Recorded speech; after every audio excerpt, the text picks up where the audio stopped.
Did you guys ever hear of anyone going missing in the woods?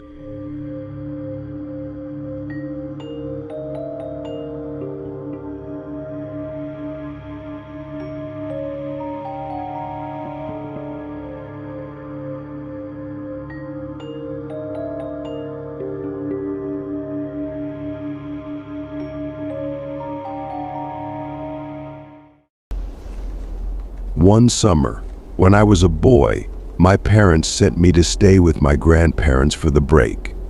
Raised in the Pacific Northwest, a small town in eastern Mississippi might as well have been an entirely different country for all I was concerned.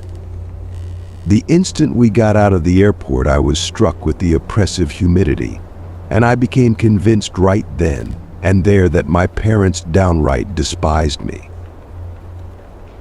Of course, the reality was much kinder than that. My grandparents were good folks, and thankfully I met a girl within a few days of arrival, and we became fast friends.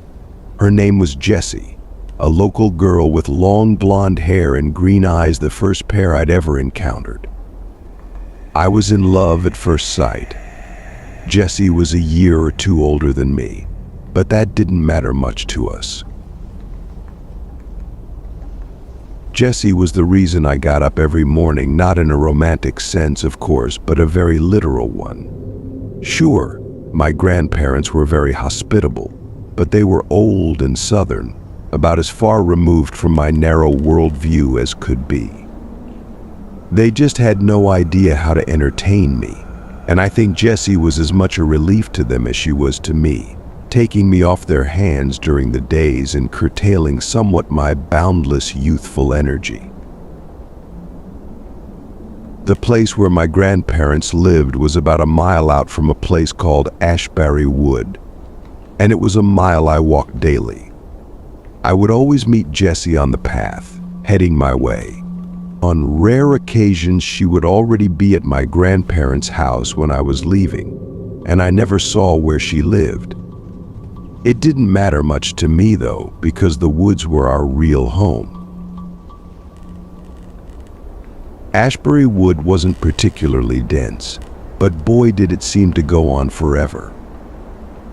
Jessie showed me a few paths around the woods, unofficial trails to interesting sites like clearings, hollowed-out trees, or even just a place where a funny-looking bush was growing. We told each other stories of our hometowns, imagining what life would be like if one of us lived where the other did. Whenever we fantasized about having her come live with me, she would get a strange tone in her voice, but I never thought much of it. While the woods were our home and playground, we still set limits for ourselves. If we went too long without seeing something Jessie recognized, we immediately turned around until we were in familiar territory again. She also set boundaries, significant features we shouldn't go past for one reason or another decades later, and the only one I can remember is the creek. The creek itself was nothing to be concerned about. It was just a shallow stream of water that may have come up to my waist, with sloped banks on either side that were sheer but not insurmountable. The first time I discovered it, I immediately headed down into the water, just about ready to cross to the other side when Jessie cried out from behind me. "Stop." I whirled around on one foot as gracefully as a young boy can and looked up at her. She stood staring across the creek and out into the woods on the other side. Her hands were balled into fists and kept straight at her sides, and I remember being worried that she might begin crying. I climbed back up the side of the creek, coming up beside her. "What's wrong?" I asked. "We need to turn around." Jessie's voice was barely above a whisper. She looked terrified and slowly peeled her gaze away from the trees and onto me. "We have to turn back." Reluctantly, I agreed, but only because I could see how upset the situation was making her. Like I said, the water itself wasn't that deep or rapid, and it wasn't even that far into the woods. On the walk back, I raised these points, but Jessie stayed quiet, leading me to a small clearing in the trees that we used as a sort of home base for our adventures. Sitting me down, Jessie stared into the grass for a long moment before she spoke.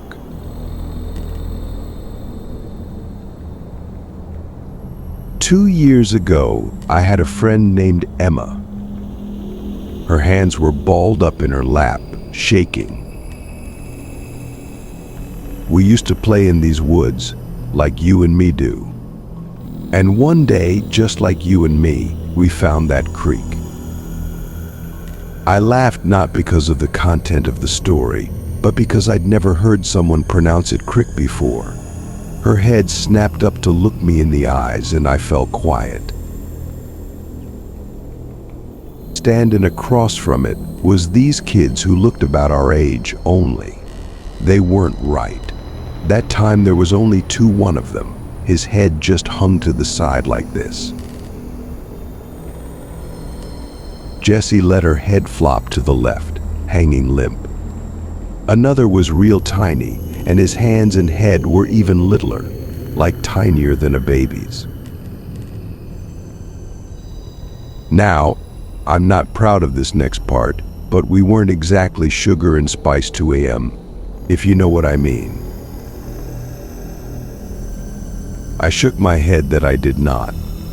She sighed. "We would call EM names. TZM, you know, because they was weird. Emma would throw sticks sometimes, though she couldn't hit water if she fell out of a boat." The story paused as Jessie smiled to herself, remembering her friend fondly. "Did they ever talk back?" I asked, bringing her back to reality. "Nah," she said, shaking her head. "Just stood there looking at us and making these weird squeaking noises. Emma and me, we started calling them Oddkids cause, you know, they were kids and they sure as shit were odd."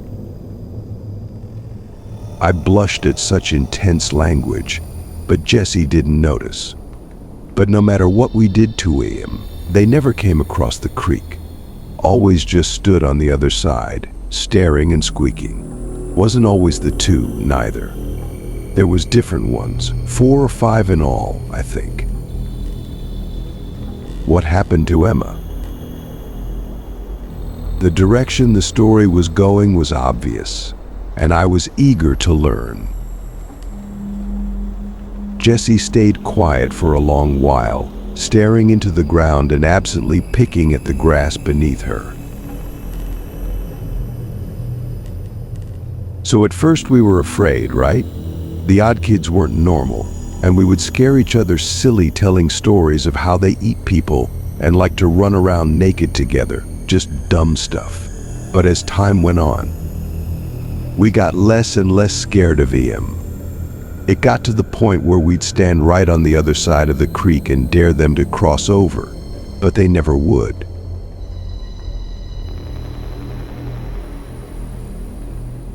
One day we're sitting there talking to ourselves, ignoring the weird-headed one like he's just another tree, and Emma said something about him being too chicken to cross.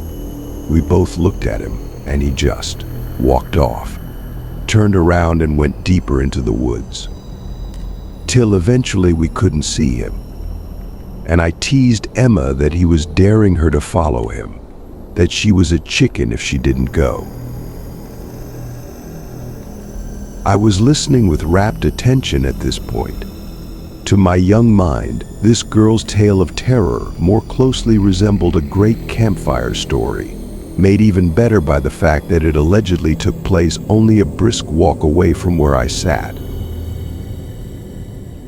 Together, the two of us crossed the creek, 'cause like you said, it ain't that big, and we climbed up onto the other side and chased after him.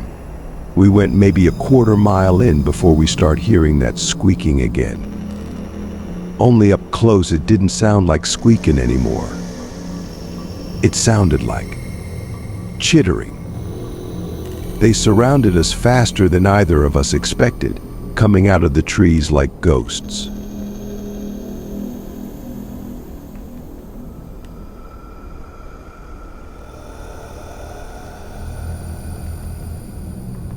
I was frozen in fear. I couldn't move a muscle, just staring at the Oddkids and wondering what was going to happen. Then one of them, the limp-headed one, he grabbed Emma and she screamed, and it's like it woke me up. I tore out of there as fast as I could go. Practically leaped the creek in a single jump and ran all the way home. My lungs was on fire by the time I stopped, and I was crying all over the place, people trying to get me to tell them what happened, but her voice trailed off and I could see tears welling in her eyes. "Did you?" I asked. She shook her head, blinking away the tears. I felt guilty. She admitted. I felt guilty for leaving her, and I just kept thinking that she'd come home, that she'd be right behind me and we'd cry about it and never ever go across that damn creek again. But she didn't. Jessie shook her head again. But she didn't, she repeated. She didn't ever come back. Nobody ever went looking for her, neither, 'cause she was an orphan. I didn't say nothing, and so nobody even knew to look. Staring out into the woods in the direction of the creek, Jessie's voice cracked. "The Oddkids got her. I don't know what they did with her. I'm sorry." I tried consoling her, unsure of what to say, but Jessie wasn't paying attention to me anymore. She stood up, brushed the dirt off her denim shorts, and started walking towards town. I got up and chased after her. "Wait," I cried. "Where are you going?"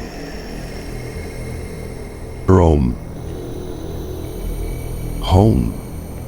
But why? The concept seemed alien to me. It was the middle of the day. Who would want to stay indoors? I can't stay in these woods. Not today. She paused. "You should go home too. We'll meet up tomorrow morning." But nothing. She stopped and turned to face me. "Go home." Jessie started to turn around again before something else occurred to her. "And don't ever go across the creek, you hear me?" I nodded silently and she reached out, grabbing my shoulders and giving me a firm shake. "Say it," she demanded. I promise, no going across the creek," I said timidly. She stared into my eyes, as if searching my soul for a way to ensure my sincerity. Whether she found it or not, she eventually released me and headed off, leaving me standing alone in the woods with nothing on my hands but free time and my own thoughts. I looked back in the direction of the creek and the mysterious woods beyond. Were there really such a thing as Oddkids? I knew monsters didn't exist in Oregon, but here in Mississippi it felt like anything could be true. Plus, Jessie had told the story with such conviction that it felt disloyal to be skeptical.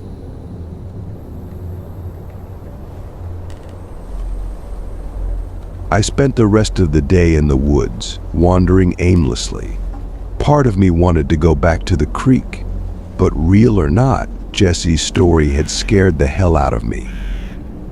At one point I got just close enough that I could make the creek out through the trees, and I peered as hard as I could at the bank on the other side. I wanted to make out a pair of eyes staring back at me, or hear that chittering Jessie had talked about heck.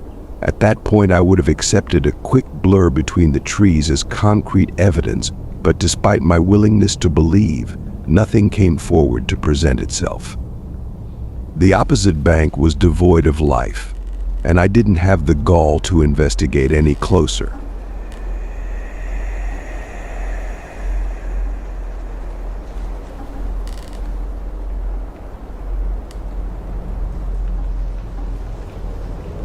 As the sky dimmed, I reluctantly began the long walk home, unaccompanied for the first time all summer. I considered Jessie's story of the Oddkids and almost started to get a little angry with her. Of course, they didn't exist. She made them up just to mess with me, and threw in another girl, conveniently orphaned, to drive home the scare. I shook my head and laughed, thinking about how gullible I had been.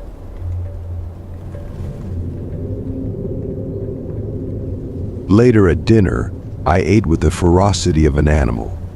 I hadn't realized how hungry I'd become, alone in the woods all day thinking, and the chicken my grandmother cooked was the most delicious thing I'd ever eaten. It was only on my third drumstick that I stopped long enough to ask them a question. Did you guys ever hear of anyone going missing in the woods? I asked between bites, interrupting the regular mealtime silence. They looked at one another quizzically, as if searching their collective memory. No, I don't think so. My grandmother eventually said, "Don't ring any bells." Her husband agreed. "Why do you ask?" I shook my head, taking another bite to buy myself some time to think of an answer. "Just something I heard some kids talking about," I told them. Some jerks were trying to scare Jessie and me by saying a girl named Emma went missing. Suddenly, my grandmother's eyes lit up with recognition. "You know, I didn't hear nothing about that, but I do recall that girl being terrified of those woods." She nodded thoughtfully over a spoonful of corn. "Yeah, it was a couple years back that the girl come tearing out of the woods like the devil himself is on her heels, screaming and crying. I didn't nose my way into it on account of her father asking people if they would leave his daughter alone. But I overheard that the girl weren't right for a couple weeks, just sitting in her room and not talking to nobody." She clucked her tongue and took another bite of corn. Lord only knows what happened to that girl, but it shook her something fierce.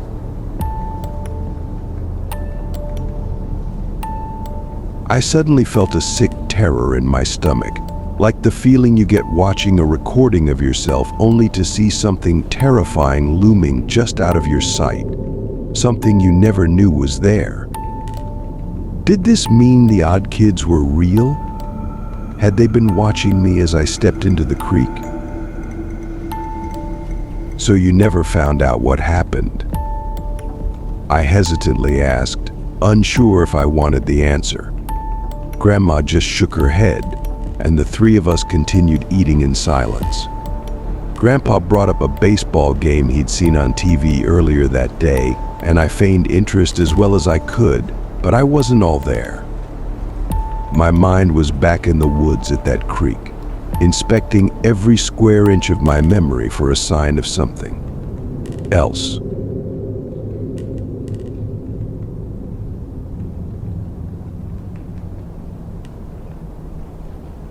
Sleep didn't come easy that night, and when it did, it was wrought with nightmares.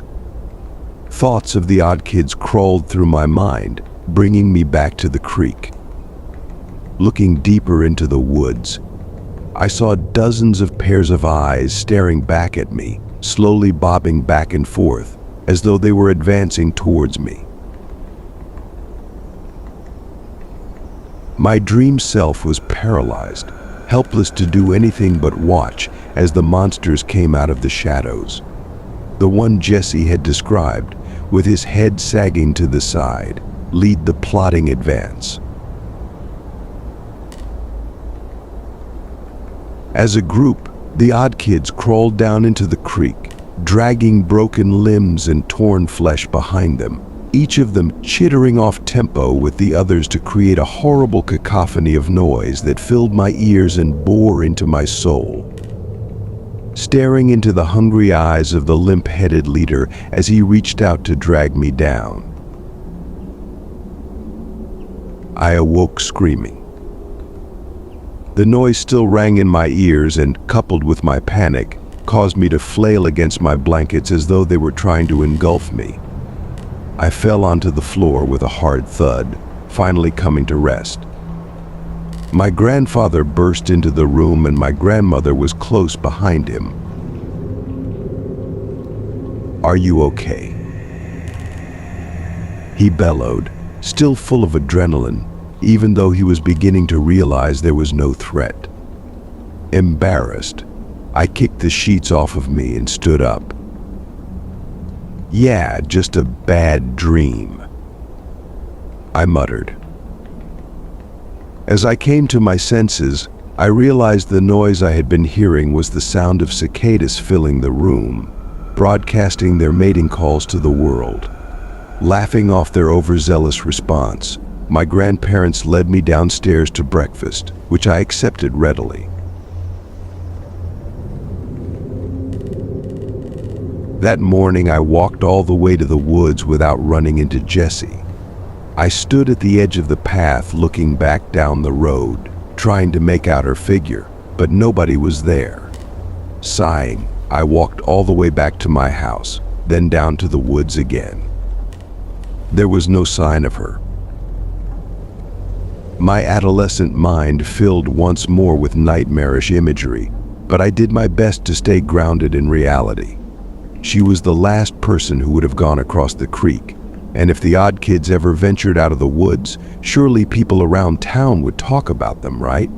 Armed with these rationalizations, I decided to head to our favorite clearing and wait for her. She wasn't there when I arrived. Part of me had expected her to be waiting in the grass, ready to laugh in my face when she learned how I'd walked up and down the path 2 more times before thinking to check our spot, and as an hour slowly ticked by, I began to wonder if something bad really had happened to her. But if something had, what was I going to do about it? I had no idea where she lived, and she was the only kid I knew in the area. Almost unconsciously, I began to head towards the creek. I had only promised I wouldn't cross it, after all, and if she was so concerned about my whereabouts, she should have let me know where she was going to be. Besides, if she had been able to outpace the Oddkids when they were right beside her, I would be able to get away long before they got close. My legs were filled with a giddy, nervous energy as I kept walking, sometimes at a quick pace and others at barely a shuffle. Once the creek itself was in view, I began to move from tree to tree, using them like cover from whatever might lurk on the other side of the creek. I inched closer, cautious to not disturb even a single twig in my approach. Finally, I was only a few yards from the near bank of the creek. I crouched down and quietly got to my hands and knees, closing the last stretch on all fours and keeping a close watch on the trees ahead of me. I hissed out Jesse's name in a low voice, straining my ears into the woods to catch anything of interest, but nothing happened. It was just another ordinary day, and I was just some weird little boy whispering into the forest. I was just about to turn around when a brief flash of movement caught my eye. I hadn't noticed it before because I was scanning the ground, but turning my eyes up, I saw a silhouette of something I couldn't quite make out. It swayed gently in the breeze as though it was suspended from the branches. The leaves broke up the distant form, which must have been several dozens of feet away. and I immediately forgot my promise to Jessie. I had to know what that thing was. Just as I was about to swing my legs down the bank of the creek, a call startled me to my feet in an instant. "What are you doing?" Jessie was standing a ways behind me, clinging onto a tree as though she might fall without its support. Though her tone was one of anger, her face was ghost white. She beckoned me towards her, clearly unwilling to go closer to the creek than she was. I twisted my body around, raising an arm to point at the thing I had seen in the treetops, but I couldn't relocate it.